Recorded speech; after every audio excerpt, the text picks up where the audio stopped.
Daniel Kraus, how are you this evening, sir? I'm doing great. How are you doing? I am thrilled to chat with you. It's my charmed life. I get to read a book that I absolutely love, like They Threw Us Away, and then I get to talk with the author. Everything's coming up, Rob. Doing all right. Great. Glad to help.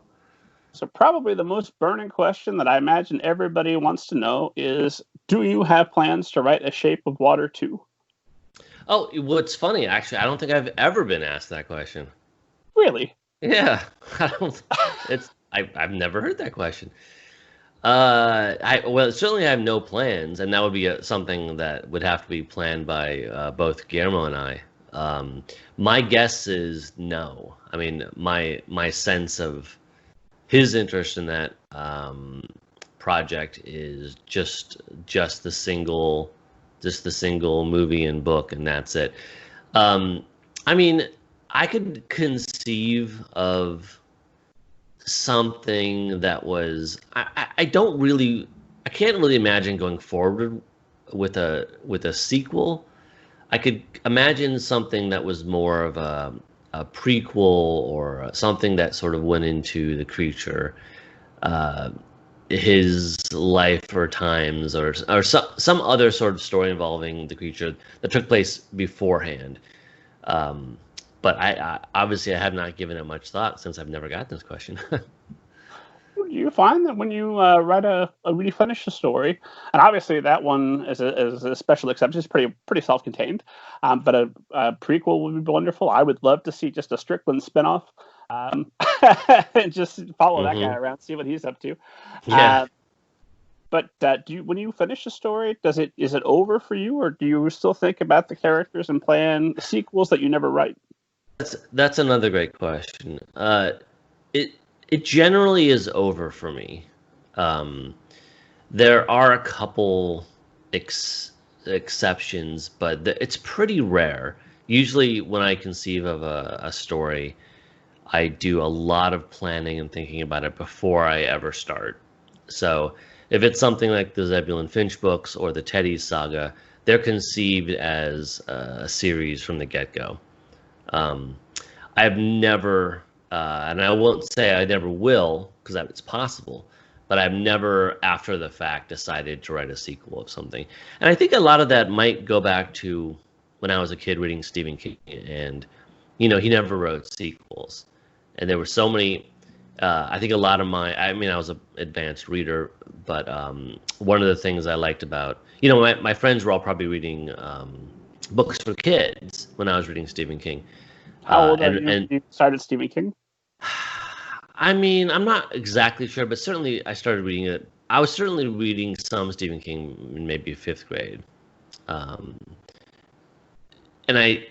And while a lot of youth literature seemed to have a lot of sequels and ongoing characters, one thing I came to really like about Stephen King is that he didn't do any of that.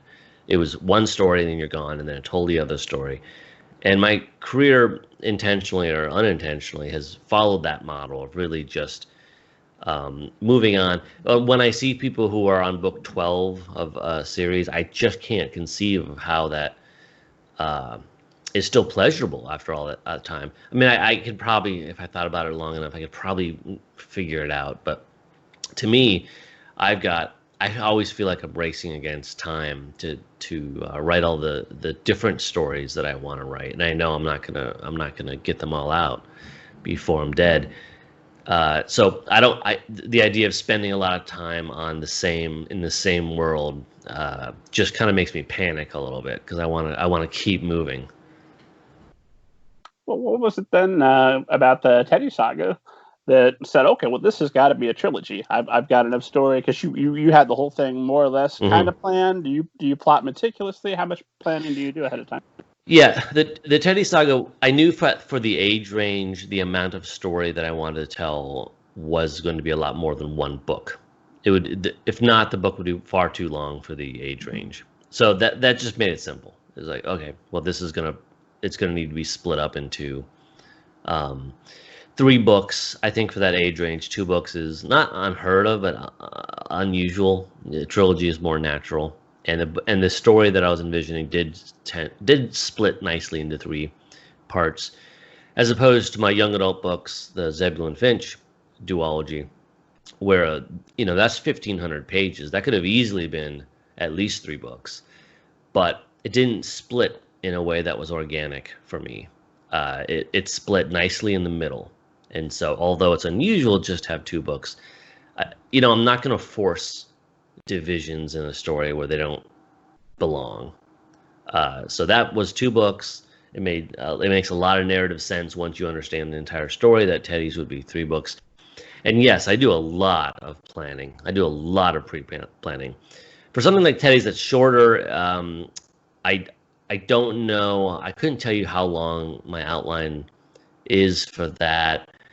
But for something like Zebulon Finch, which again was a 1,500-page book, my outline alone was hundreds of pages. Like I go very, very deep with my outlining and my structuring, particularly when it's something historical that requires a lot of research and a lot of notes that refer me back to various texts that I have to glean information from. I have found that for me, doing a lot of planning up front just helps me in that larger struggle that I have where I want to get the stories out. And I don't feel like I have time to make a lot of seriously wrong turns. Like I don't want to write a story and end up going the wrong way with it and losing hundreds of pages.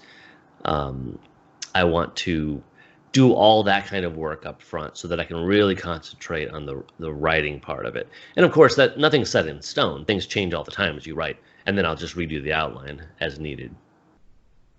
Gotcha. So if you're starting with, like, say, They Threw Us Away, do you sit down? How long an outline do you actually compose for that? Are we talking 100 pages, incredibly detailed, 20 pages? Well, I don't have it within hand's reach here, but it's a lot less than 100 and a lot more than 2. I would say the outline for something like They Threw Us Away might be 40 some pages, something like that. But these are, they're relatively dense outlines. They're, single space, pretty serious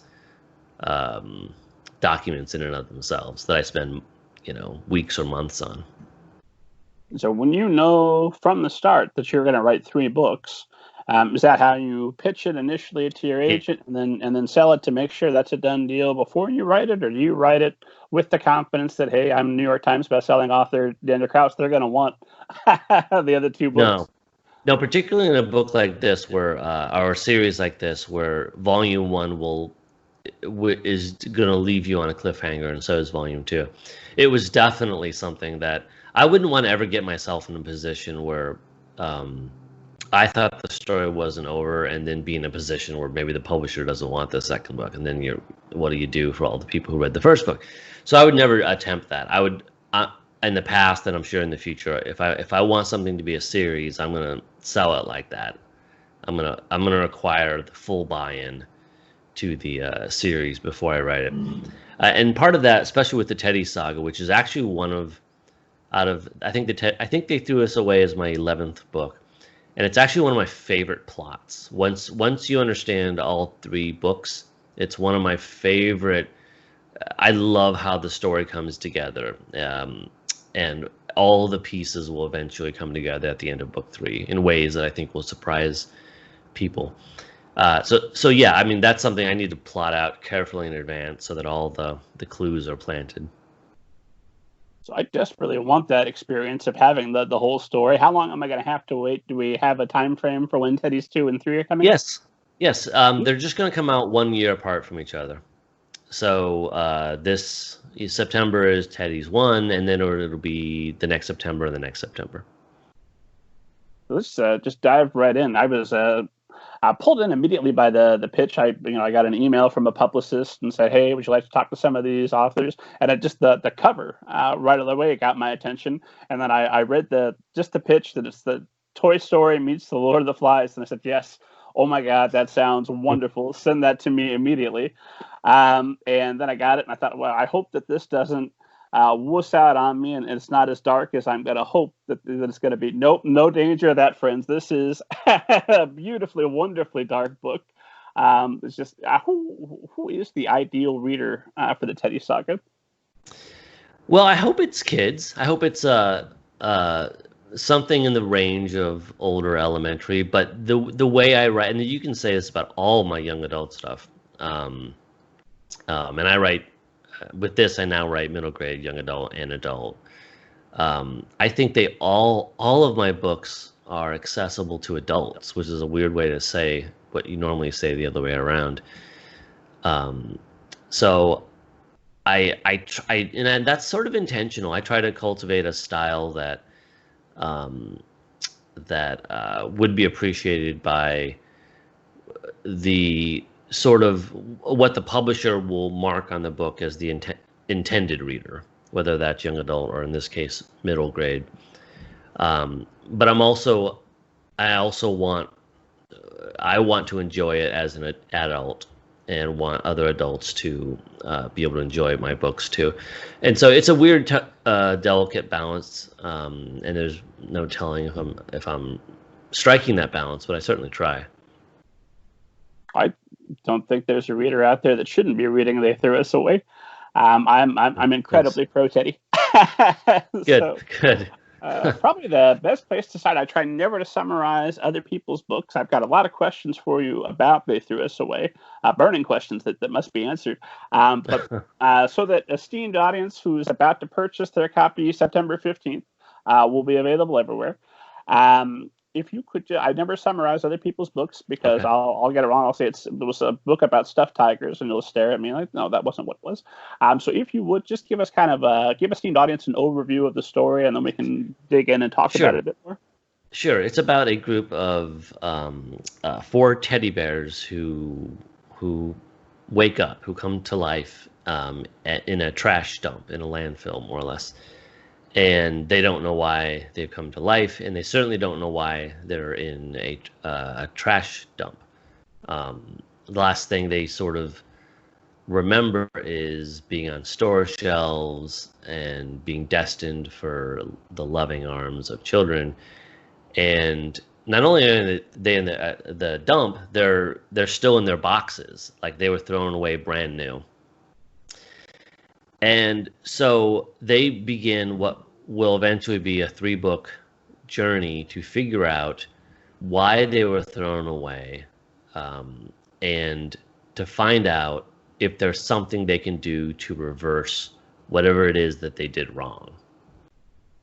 And it's hopefully moving, but it is, scary in parts, intentionally so. I mean, it's not hopefully going to give too many people too many nightmares, but it is, for a book for this age range, it does have some harrowing spots.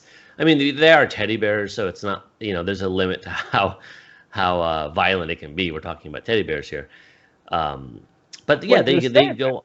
Yeah, I know, but they go on a very difficult journey that's going to change them, with the idea being that they're born innocent. That these are 4 teddy bears who are completely brand new, sinless, have never done anything wrong. But in their journey, they're going to kind of emulate the growing up process. And they're going to become not just physically dirty, but their innocence is going to change. And they're going to have to occasionally do bad things, and they're going to have to accept that they have faults. And so it's also a fable in that sort of sense about growing up.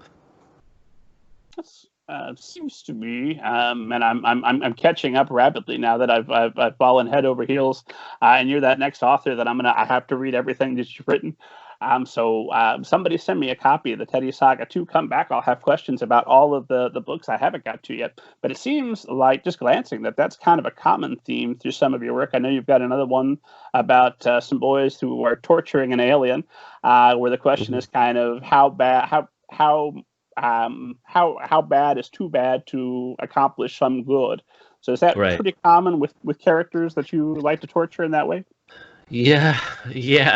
I mean, one of my, and this is not something you set out to do in a career, but one, if you look at my books, one thing that does seem to pop up again and again is my interest in protagonists who are going to challenge the reader, who aren't going to be fully good at all. They're going to do things that, as a reader, you're going to question, and you're going to, and maybe in a book like Ben Heavens, which is the book about the alien, you're going to, ideally, if I do my job well, you're going to almost become complicit in it. Like, you're going to find yourself empathizing and rooting for a character, and then when they do bad things, you're going to have to try to grapple with that and say, is this okay? Is this okay that I'm still rooting for this person because of what they're doing now? And that's really interesting to me. And Teddy's, they threw us away. It doesn't go anywhere near that far. The Teddys are always going to be our basically good protagonists, but they will change, and they will do things that seemed impossible for them to do when they began with their life in the trash dump, when it seemed like they could only do good things. They could only smile and hug each other. Like, that's going to change. Yeah, that seems to, without spoiling, that seems to change almost immediately. Yeah, right off the bat. Yeah, well, I mean, they come to life in a very dangerous place. The garbage dump is filled with not only dangerous trash, but attacking garbage gulls and all sorts of vermin at night.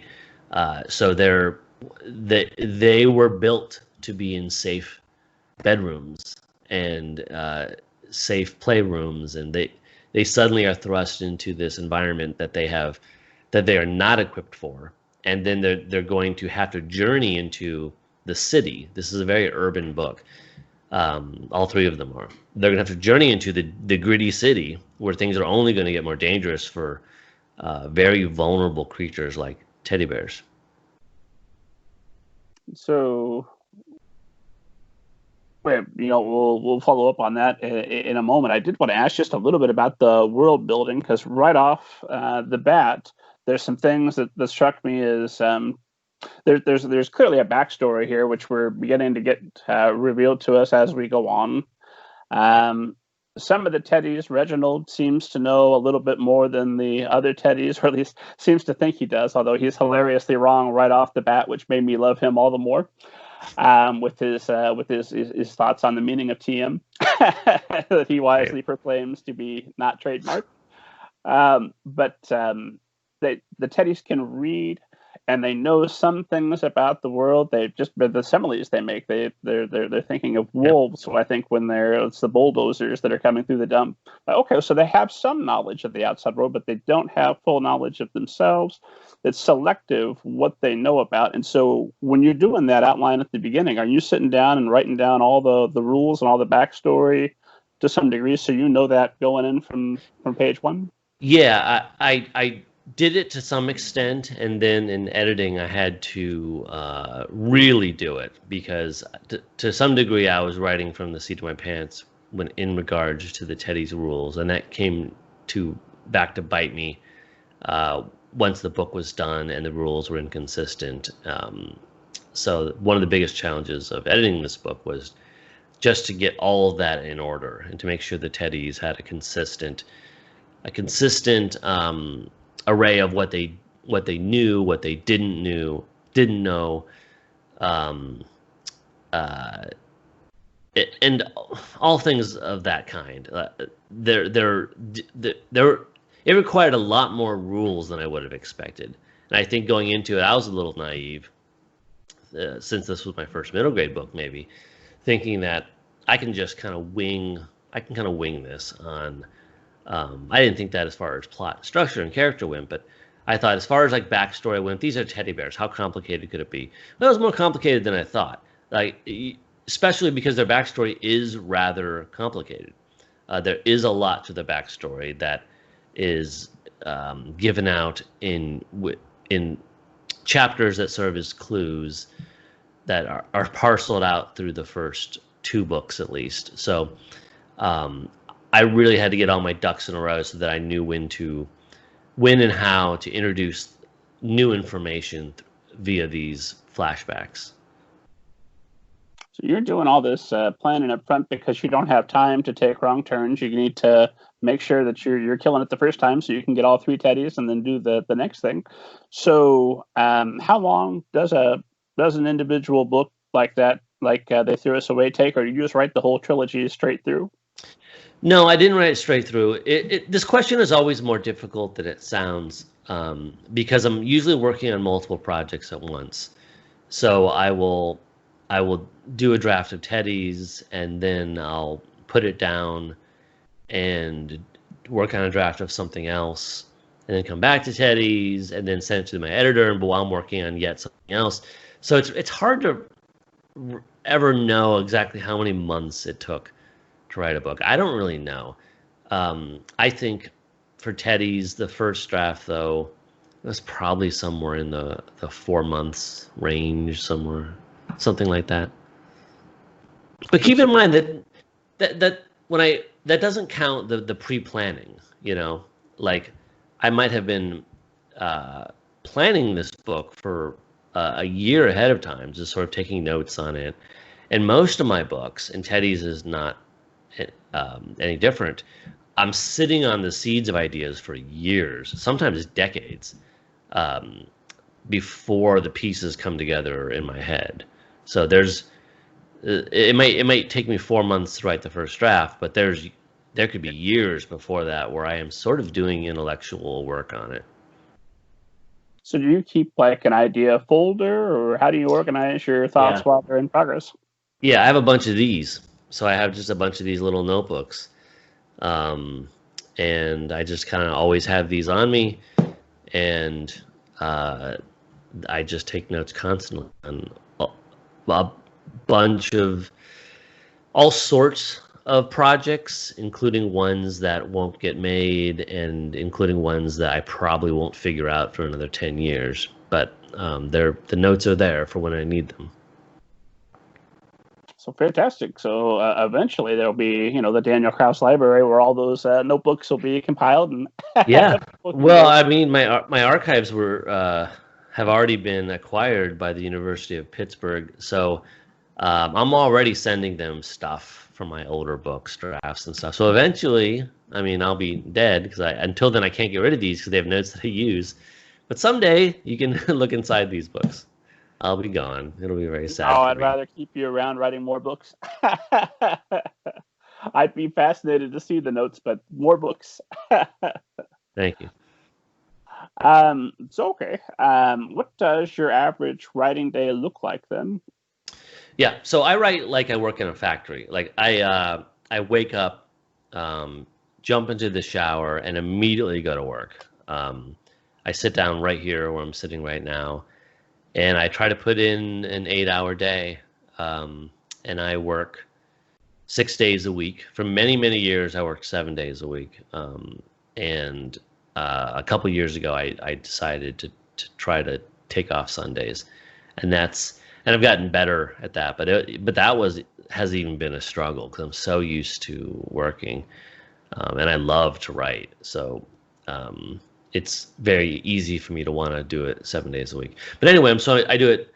I generally put in a good 8 hours, 6 days a week, and I don't suffer writer's block or anything like that. And I think part of the reason for that is that I am working continually on multiple projects, so I'm able to jump back and forth, and every project serves as a palate cleanser to the other project. So if I stop a draft on one and I work on another, then when I go back to that first one, it's as if I've really gotten space from it because my mind really wasn't thinking about it. So some people have to put a draft in a drawer for 6 months, to achieve distance from it. I feel like I can achieve distance much more quickly because I'm working on multiple things.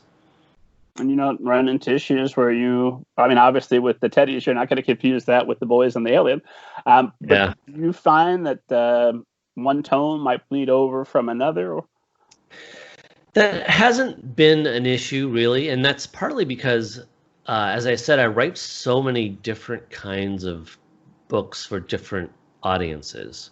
In the last 12 months alone, I wrote a crime novel for adults, science fiction young adult novel, an adult horror novel. The science fiction was young adult, I think I said. Yeah. The adult horror novel, an adult comic book, and a middle grade illustrated novel. So those are normally you wouldn't even be allowed to have 5 projects in a 12-month period because they would compete against each other. But none of these competed against each other because they were all wildly different. And I promise you I will not have 5 projects out every year. That was a very unusual year. But it is evidence of writing a wide array of genres for a wide array of audiences. And I think that keeps my mind agile, and it doesn't really allow for much seepage between projects.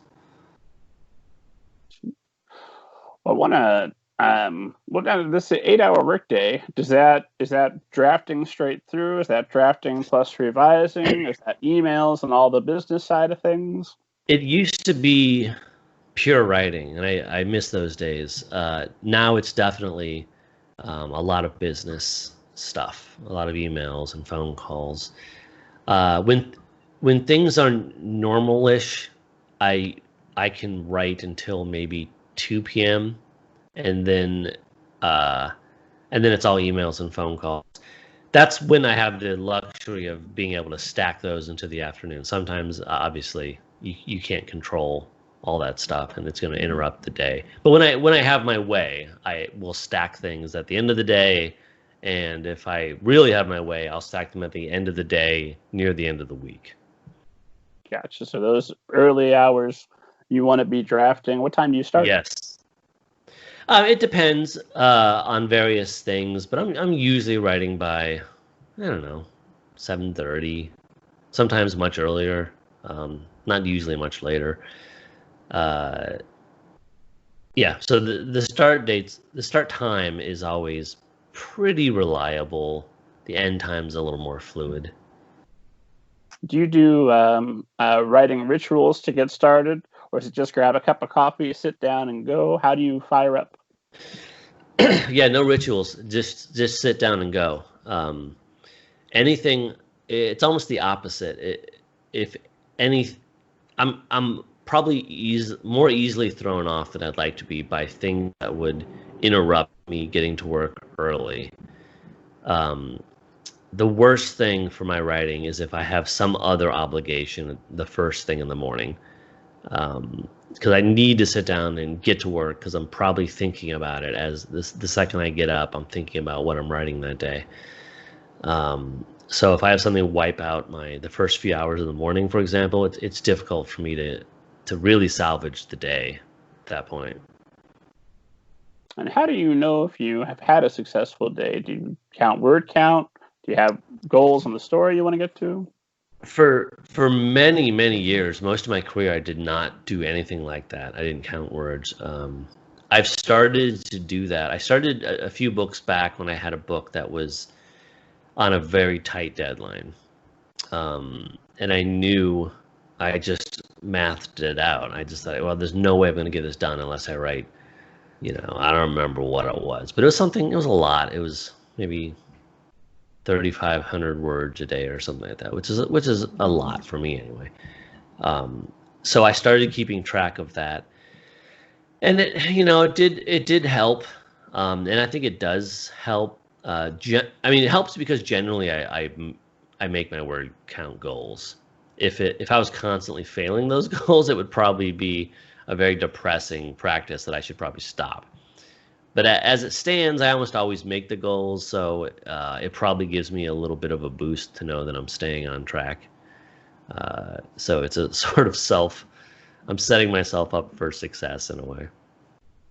And then when you write all day, do you feel free to go and read fiction at night?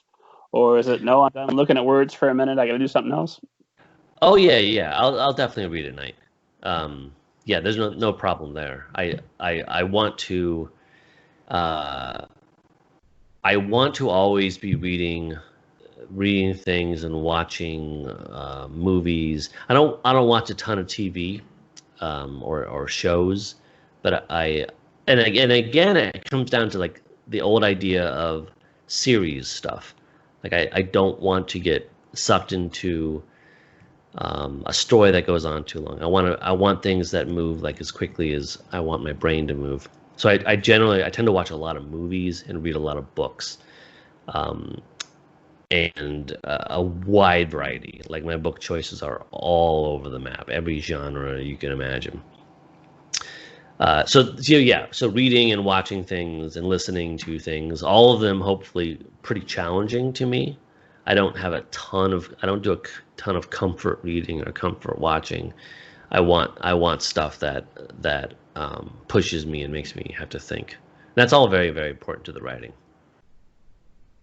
So do you go back and like comfort read the Stephen King books you loved for back in the day, or is it, nope, let's move on, let's read something new? No, I almost never reread, and I rarely rewatch. I'm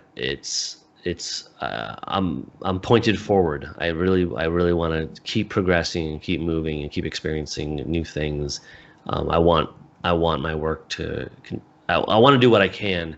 I am relatively prolific, and I think the only way to sustain that and not to keep writing books that feel the same is to keep challenging myself, and having a daily input of challenging material so that I can continue to output an increasingly varied array of projects.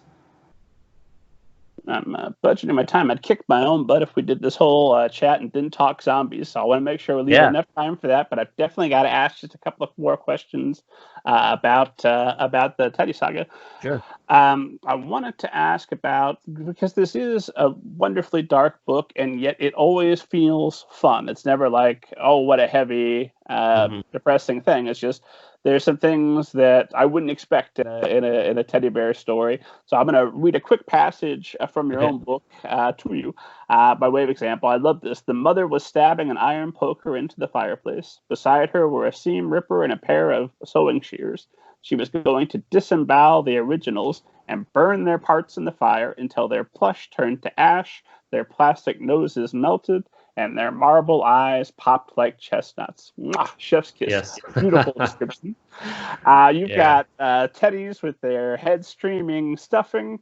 At one point, no spoilers, but there's some teddies that appear to have been burned alive. It's fun stuff. So how did you decide where the boundary was for when the story was getting too dark, or was there one? Well, I mean, there is a certain freedom to writing about teddy bears because they are things of cloth and stuffing, and to a certain extent you can damage them without killing them. You know, like if I was dealing with human characters, I would pull way back on the kind of abuse they were taking. But kids, I think, understand toys. Like their own toys get broken and scuffed up and stained. And I wanted to place these teddy bears in a very realistic setting.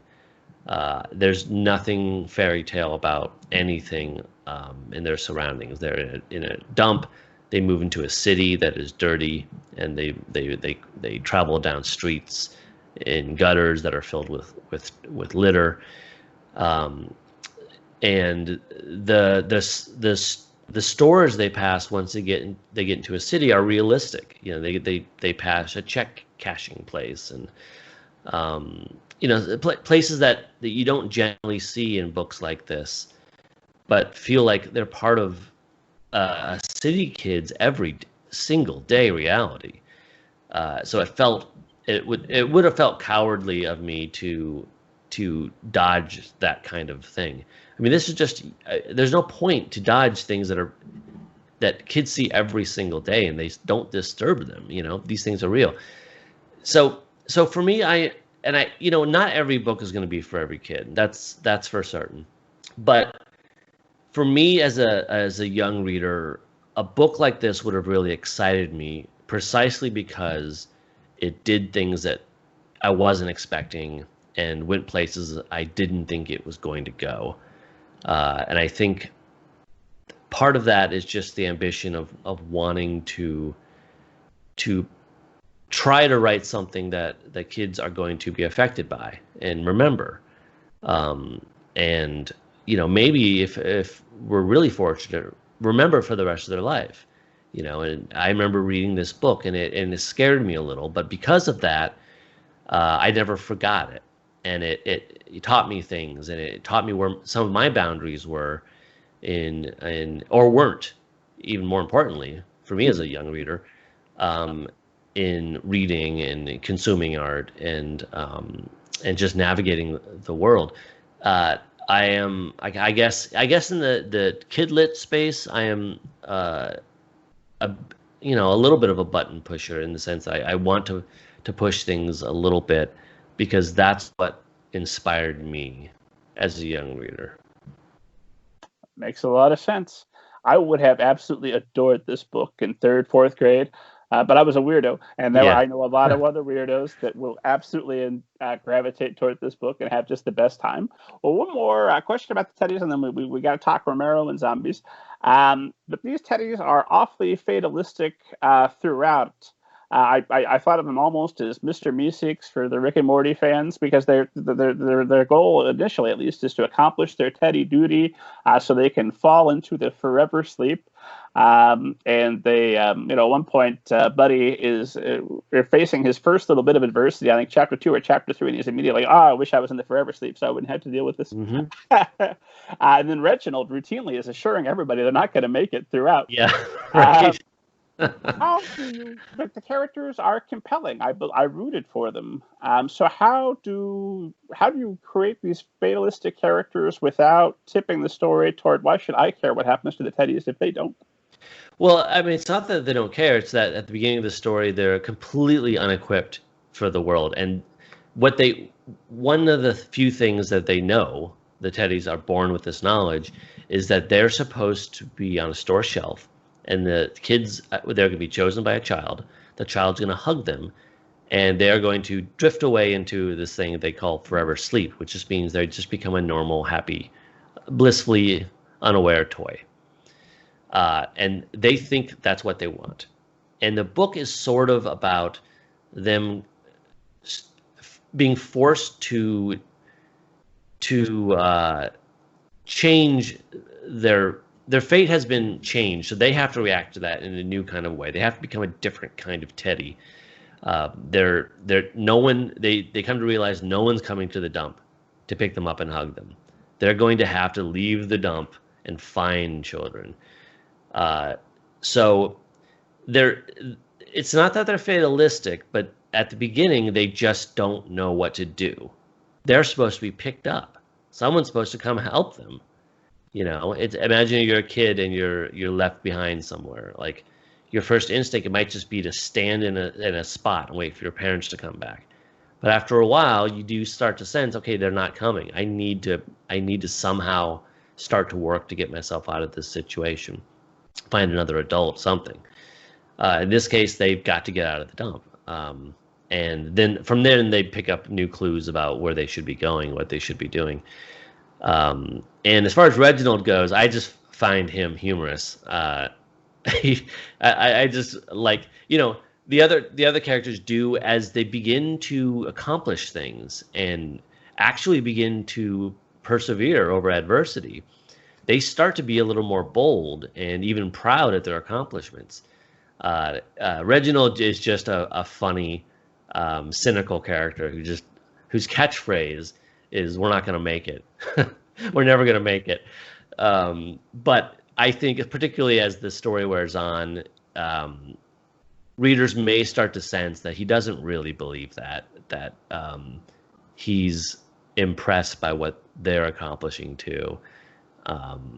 and all the Teddys as a unit are impressing themselves and building a confidence in themselves, and just as important, in their community as a group. They become proud of what a Teddy can do.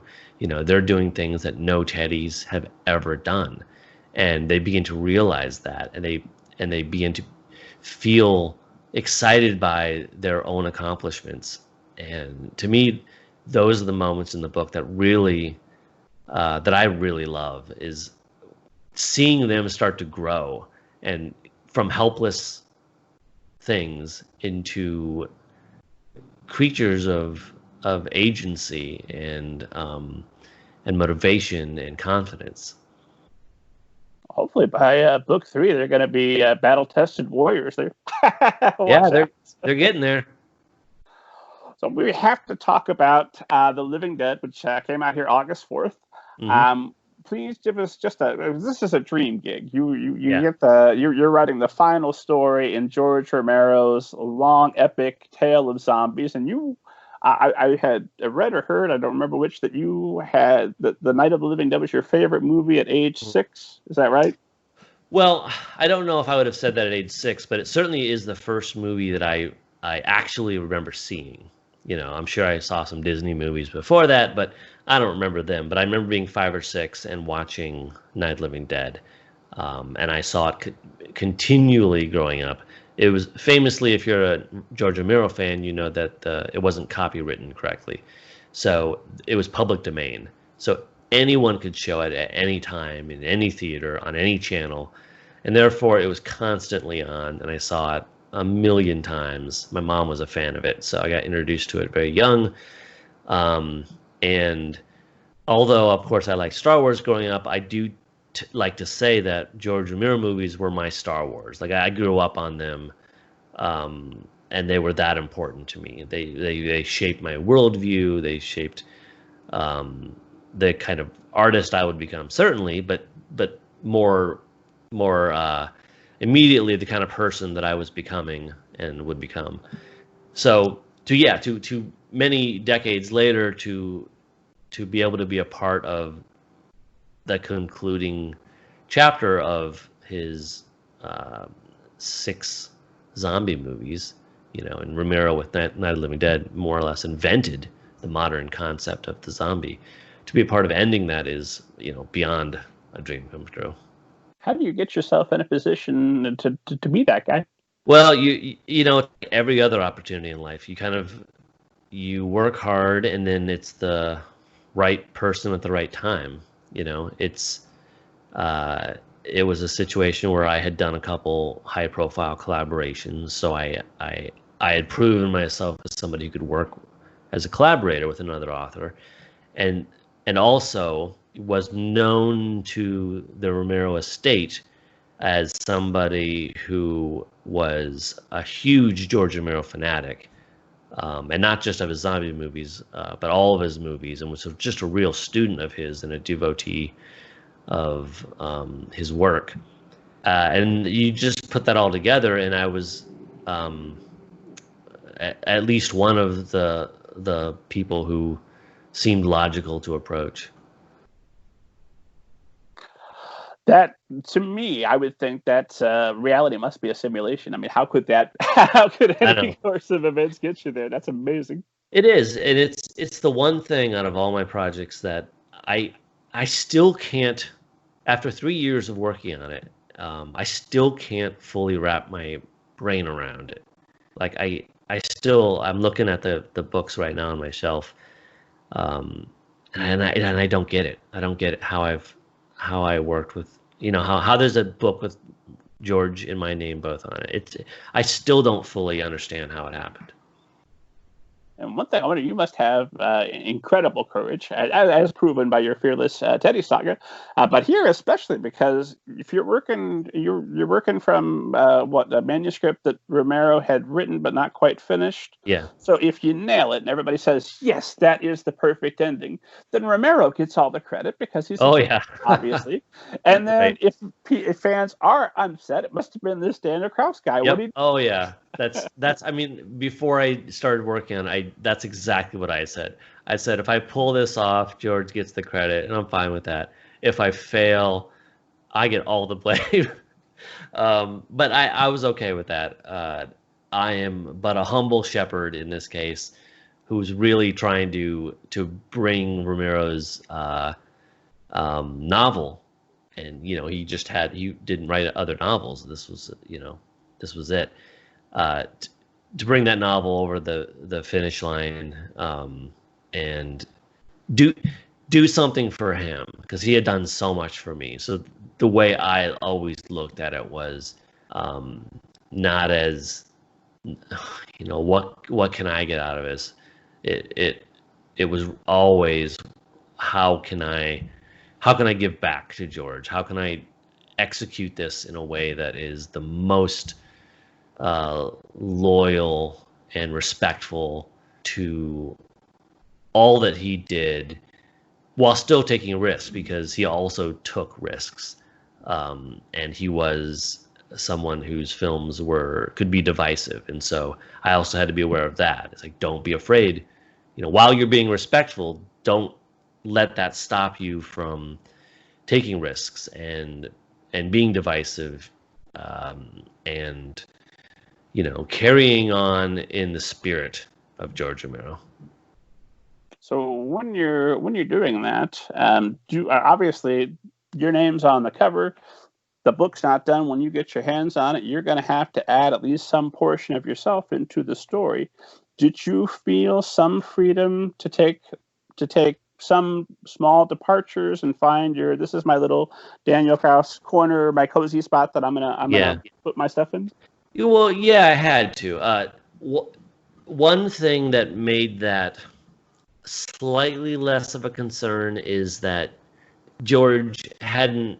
It's not like George wrote half the book and stopped. It was much more complicated than that. He wrote stuff that belonged in the first portion of the book, the middle of the book, and he wrote stuff that belonged at the end of the book. So there's George all throughout this book.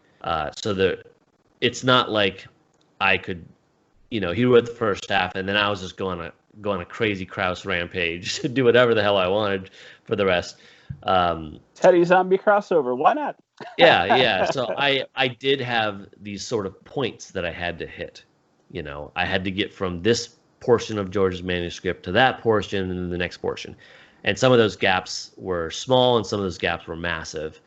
And I had to use, I did use everything that I knew about George from research and interviewing his wife and listening to his commentary tracks and reading numerous articles. And I did all my research to try to be as true to his themes and his interests and his loves and hates. But yeah, you're right. Ultimately, there was going to have to be a fair element of myself in there too. Thankfully, I truly grew up on his work, so George Romero is already part of my DNA. So it's not like we were disparate planets trying to combine. We've always been, I was almost born of George Romero, so we were already fairly close in a lot of our viewpoints. Oh, so he's been unknowingly collaborating with you on other projects just a little bit. Well, yeah. I mean, all my books in some ways are probably minor collaborations with George Romero because he was so inspiring to me. How, we're running out of time, but I got to ask this question. How does that collaboration where he's not there to say, no, Daniel, don't do that, how does that differ with, say, working with Guillermo del Toro on Trollhunters or Shape of Water? It's different, and my challenge was to try to make it not as different. The whole point of collaborating is that you have two voices that have to combine and push up against each other. Chances are a successful collaboration is going to have two people who agree on a lot of main tenets, but a successful collaboration is also going to have a little bit of tension. The idea being, or at least my philosophy being, that another person is going to throw you roadblocks, and that's what you want. You want someone to say, no, I don't want to do that, I want to do this, and then you're right. Okay, we're going to do that, but then we're also going to do this thing of mine, and you're going to be forced to be more creative because you have to figure out a way to make it all work together. It's akin to low budget filmmaking, where the fact that you don't have a lot of money, you don't have a lot of locations, et cetera, it forces you to be more creative, which is why I always tend to like filmmakers' early films better, where they have so few resources and they're really scrapping to do something creative. That's what collaboration should feel like. So I didn't have that with George, so I had to give myself those obstacles. Now, granted, because of the patchy way in which his manuscript existed, I sort of had some of that because I did have to get from point A to point B to point C that he had already put in place. So I couldn't just totally go freewheeling off into the horizon. But part of what my months of research were focused on understanding George to an extent that I would have to know what he would do in a certain situation and deal with that, and remember when there's a fork in the road, that sometimes, usually we're probably going to both choose the same route because George and I were not that dissimilar, but occasionally George is going to want to go one way and I'm going to want to go the other way, and I had to be very, very sensitive and aggressive with trying to predict what he would want so that I could have the Phantom George to sort of butt up against. This was, as sort of a final comment on this was helped by the fact that his manuscript and notes came in different chunks. When I started the novel, I had a certain manuscript of his that I was working with. And then I worked with it for quite a while, and then we discovered another 100 pages of writing. So these were ways, and then I worked on it again, and then eventually his manager found this long letter that detailed where he was going with some of the plot threads. And the fact that these came later in the game acted as if George was out there, risen from the grave, sending me new stuff. So it made me have to battle this new information, just as if a live collaborator was out there sending me new stuff. So it would have been a lot easier had I had all this stuff up front from the beginning. But the fact that I didn't actually made it feel like I was working with a person who had their own ideas and directions for things, and I had to find routes into those ideas that made sense for me and that I could get excited about. So it ended up being closer to a normal collaboration than you might expect. George Romero collaborating from beyond the grave. How perfect is that? If anyone could do it, it'd be him, right? I see that the time on this thing always flies by so fast. Yeah. And I know we're right at the end of it. I've got 2 questions for you, and we'll call it a night. That sound fair? Sure. Esteemed audience knows I have to ask, because I ask everybody. Daniel Kraus, have you ever seen a flying saucer and or a ghost, and do you believe in them? I have not, and I have not. I believe in aliens. Yeah, the galaxy is infinite. They certainly exist. Whether or not they visited the Earth, I have no idea. So that's a soft yes. I guess I sort of believe them. Yes. Ghosts, I do not believe in ghosts. Just hard no. It's just hard no. I don't know. I don't buy it. Then my final question is always some variation of, if you could go back toward the start of your career or whenever it would have been most useful to you, and give yourself 1 or 2 or however many bits of advice that you like that would have made a significant difference for you and might make a significant difference for all the writers that are listening to this, what would you go back and tell yourself? This one's always tough.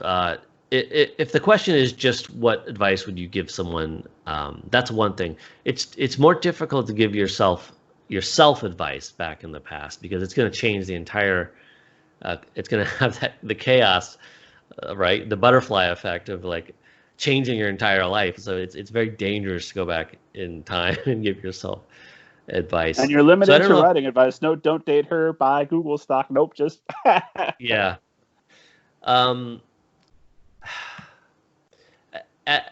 because we're running out of time, I'm going to slightly dodge that because I just don't think I would give myself any different advice. But I can use something that was helpful to me back then and pass that on. And that's advice that I think is somewhat interesting because it runs counter to a lot of advice that I hear people give young writers. I think today there's a lot there. I don't think, I know that there's a lot of places that you can workshop your writing in ways that didn't exist when I was a kid. If I was writing stories as a kid as I was, there was no one to read them. But now there's communities online where you can post them and you can get comments on them. And I think generally those are all positive things. But I will say that not having an audience for my writing throughout my entire childhood, started writing maybe in first grade and went on and never stopped. But I really came to love writing for the act of writing. There was never any element about reception. I was not writing to impress anyone. I wasn't writing to get compliments from anyone. I wrote sometimes. I wrote constantly, and eventually, by middle school, I was writing novella-length things. By high school, I was writing full novels, and all of them went directly into the drawer. And I felt great about that. I wasn't hungering for feedback, and I think that really has helped me in my career because I'm not. What's exciting to me is writing the book. A release of a book is far, far less exciting. I don't get overly excited about the release of a book. It's almost an inconvenience because it's like, I got to go back and deal with that book now. But I love writing, and I think all that time spent in isolation helped me create a unique viewpoint and a craft. And so I think, although I don't want to tell young writers to not share what they're writing, because I think there's a lot of value in that.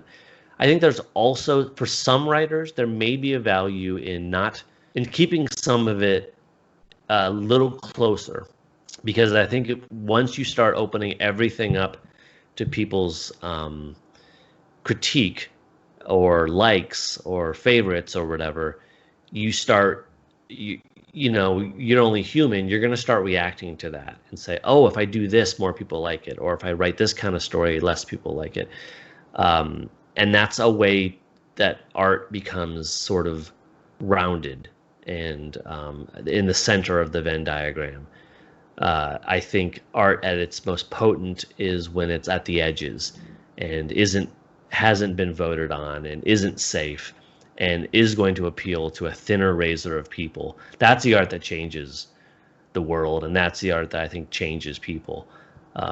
So I guess I'd advocate for that, not for everyone, but for some people. That is beautiful advice and a perfect note to end on. Teddy Kraus, thank you so much for being here and for the thrill of getting to have this conversation with you. Where can esteemed audience find you online and learn more about you? Simply, I would just go to danielkraus.com, Kraus. That'll have all the links to all the other things that I do. Everything you need to know right there. Esteemed audience, pick up a copy of They Throw Us Away. You're going to be glad that you did. Download your free copy of Banneker Bones and the Giant Robot Bees. As always, check out middlegradeninja.com for updates on everything going on with me at the show, everything you'd want to know that's good in the world. God willing, I'm alive. I'll see you next week.